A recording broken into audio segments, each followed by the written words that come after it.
Hello everybody, this is Mitch from Fitness Business Consulting. Today I'm going to discuss with you our 3 cardinal rules for fitness advertising. This is what has been the basis of our advertising over the years, and wanting to share with you just the framework and the 3 things that we always follow when we are looking at our advertising within our fitness businesses and then with all of our clients that we have. And as it just states here, it's tried, tested and transformative. So let's get into it. So rule number 1, test beyond your gut. So what this often refers to, and what we will often hear for those in the fitness industry, is they will not want to run ads, and they're not wanting to, have a style of marketing that they wouldn't think worked. And they often don't think it'll work because they have a very different perspective of what the fitness industry is, and a very different perspective of how that all works because of their involvement in it. They're personal trainers, coaches, quite often they have a lot of qualifications and a lot of experience. So when they see advertising or marketing that they don't agree with, and then they often put their consumer hat on and think, I would never opt into this ad if I saw it. But the fact of the matter is that the very, very, very vast majority of people aren't like you. They aren't like fitness professionals. They don't know the first thing about fitness or health or nutrition or exercise or training. So that thought process should go out the window, because most people seeing your ads and the people that you're actually after for your business aren't going to be anything like you in terms of your level of expertise and knowledge around fitness, and very much not the experience working within the industry. So you need to test beyond your gut and test beyond what you personally think would work, because you have a bit of a skewed vision of what that actually is. So you need to embrace unconventional ad ideas. So kind of like I said, just because you don't think something would work and you wouldn't opt into that ad and you think that it's not going to be effective, doesn't mean it won't be. So you need to embrace somewhat of more of an unconventional ad idea and see how it goes. So testing even the seemingly wild or dull concepts. So just because you don't think it'll work doesn't mean that it will or won't. So it is important to test lots of different stuff. You can try some things out of left field. You can try things that you would swear wouldn't work, or that other people say wouldn't work, or you've never seen before. And a lot of our best creative and a lot of our best performing ads have been from ideas that have seemed quite unusual, but when we put it into the market and test it, we found that they work really well. Now, there are a lot of ideas that haven't worked well. I'm not here to say that everything that we put forward works great, but we have tested a lot and found some winners, and we'll continue to test and hopefully continue to find some winners. So we want to market surprises often arise from out-of-the-box ideas. So that's where, just like I said, and to carry on from that, there are ads that I have made that I have said to myself, this is not going to work. Like, why am I even bothering? And lo and behold, it goes live. We test it across a few different accounts, or we test it across our own account, and we get lead cost at a really good rate, and we have we have a lot of those leads opting in for a phone call, and we close a lot of those phone calls into sales. So if I had kept that out of the box idea to myself and not tested it, I would have never known. And that's where the importance of comes in, because there has been multiple times, I've lost count of how many times I have said to myself, this isn't going to work, and it has. And at the other end of the spectrum, I've created campaigns, created creative, made new headlines, new copy, new everything, and I thought, this is going to knock it out of the park. This is going to be an absolute home run, and it hasn't. So There are times when I am right and there are lots of times when I am wrong, so it's important to test all of your different ideas and put it to market to see what's going to work and what isn't. And important point to make here is to avoid tunnel vision and catering only to fitness enthusiasts. So something that we see in here quite a bit where gym owners and people advertising are marketing and advertising to people who are already exercising, who are already training, intending to try to capture people who are perhaps going to another gym or working out at home or doing their own sort of workouts, however that looks, but not really looking at marketing towards those who aren't already fitness enthusiasts. So those who may have never been into a gym, those who may have been into a gym or done some boot camp or some personal training, but it was many, many moons ago and aren't currently exercising. So it's important to cater to both and to tailor your campaigns for both people who are already training and then have campaigns that are dedicated to people who aren't already training. There are two groups of people in the fitness world when it comes to advertising. You've got people who are already training and exercising and already in that mindset of this is part of my life and this is what I do, and quite often they are looking for new programs and looking to change gyms and looking for something better, looking for something different. And then you've got the other group of people who aren't doing any of that and they're just wanting to get started or get restarted after a long layoff. So it's important to have campaigns and test your success with both. Okay, next rule is aim sharp in addition to broad. So we quite often will see campaigns that are only broad in terms of male and female, broad in terms of age, broad in terms of, what the name of the program is. And we know that this works in certain situations, and we have garnered a lot of success with this ourselves. And that's why it's important to continue to have these broad campaigns, but this is more focusing on what we don't see a lot of people do, and that's have more of a sharp focus and more of a niche focus and being hyper specific with our targeting. So a broad campaign might look more like ages 20 to 60, male and female, for a 6-week challenge, let's say.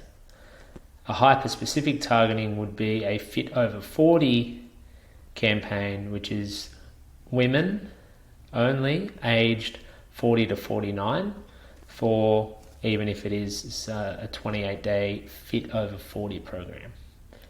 Now, they're both 28-day programs. The program itself doesn't really change, but the marketing and the advertising does.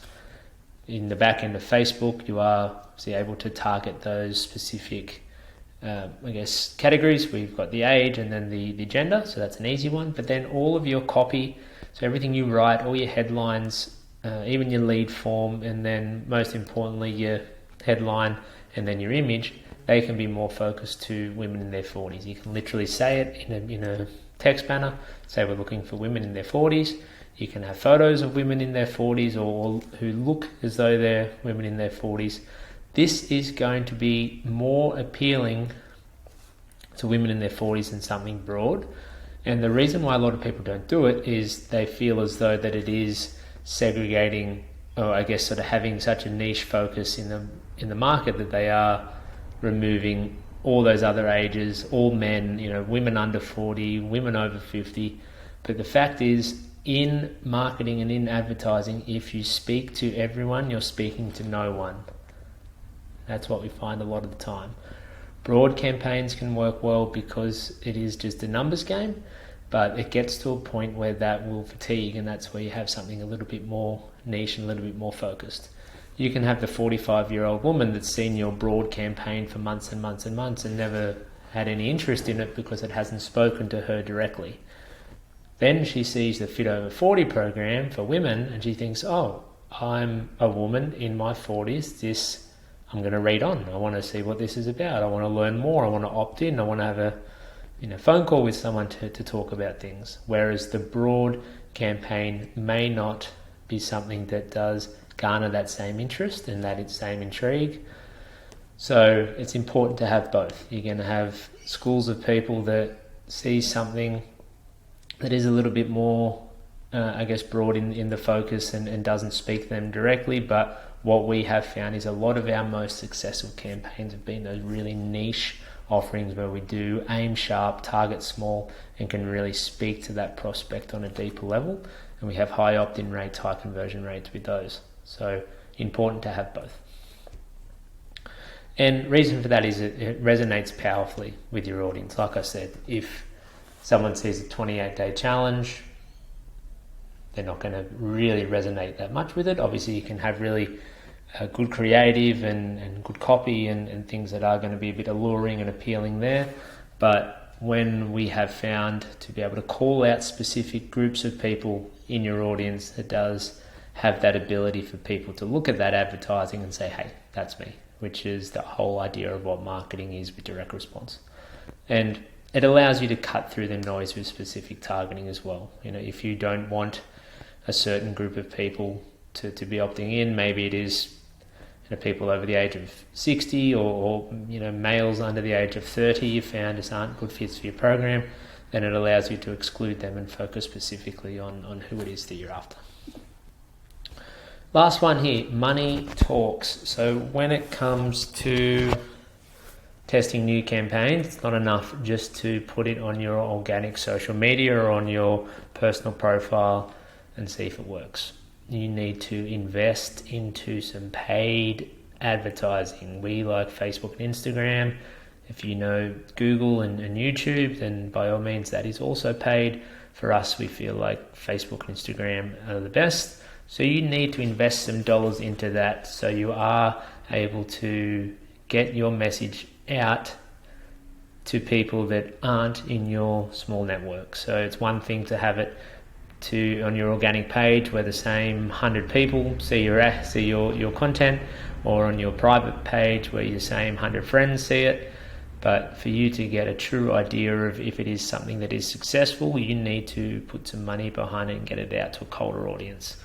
And from there, you're going to allow data to guide your advertising decisions.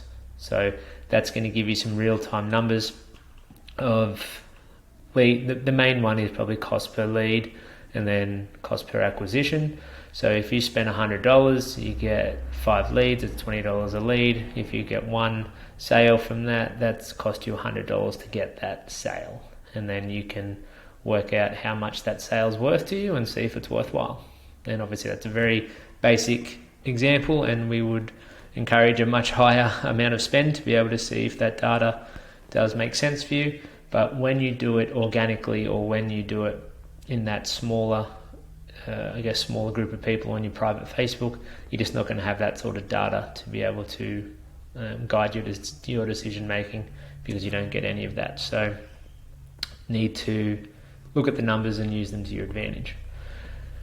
And then on top of that, we want to be able to differentiate between friendly support and genuine impact. So what I mean by that is, if you you make a post on your Facebook, on your organic social media, and some of your friends say, that's really great, like it sounds cool what you're doing, I would definitely do that if I lived in the area. Or you've got your members that are talking about it saying, oh, that's cool, like I would definitely do that if I wasn't already a member. You've got people who already know you that are giving you feedback, and it's biased because they already know you, they already like you, they already trust you, and they're actually the ones seeing these organic posts and these ads. So it's biased feedback. Like I said below here, it's avoiding the biased feedback from closed circles. So for you to truly be able to know if it is something that is successful, you need to go to a colder audience, and that's when you're going to see the genuine impact of if that works or if that doesn't. Because it's one thing for your neighbor or the member who's been with you for 2 years to say this is good, or to like it or comment it or whatever, or to say that's great. But until you put it into a colder market and into that audience where people don't know you, they have no idea who you are, they don't trust you because they don't know you, and to be able to then determine the impact of the advertising, the success of it, because it's gone from that small circle within your network to that broader audience within your area. But it's very different because those people's opinions and feedback aren't going to be biased because they don't know you. If they opt into the ads and they sign up, that means that they like what you have. They like the ad, they like what you're saying, they have a phone call, they come in, they like what you're doing, and then money talks. So you need to make sure that you aren't using the feedback from people in your network already to determine if something is going to be successful, and you certainly don't want them to stop you from doing something. So we hear people who will make an image up on Canva, they'll show their friends, or they've got an idea for a new type of program or the name of a new challenge, and they'll say, I showed my friends and they all loved it. And it's like, well, of course they're going to love it. Like, they're your friends, they're your biggest supporter. Or they'll say, I spoke to a few of my members about these ads and they don't like it. They see these ads from XYZ gym up the road and they always say, that's, it looks tacky, or they don't like it and they would never opt into those ads. But again, they are biased in their views because they're already part of your gym and they like you. So you need to test on a cold audience and see how that money talks. So these are what have guided our advertising, and the hundreds of thousands of dollars we have spent. It has served us well, and hopefully it may serve you well too. So I hope if you've made it this far, you've learned a few things. Keep it simple. 3 rules that we have found to make a really big difference. So if you do implement any of what I've just spoke about, would love to hear from you. Thanks, guys.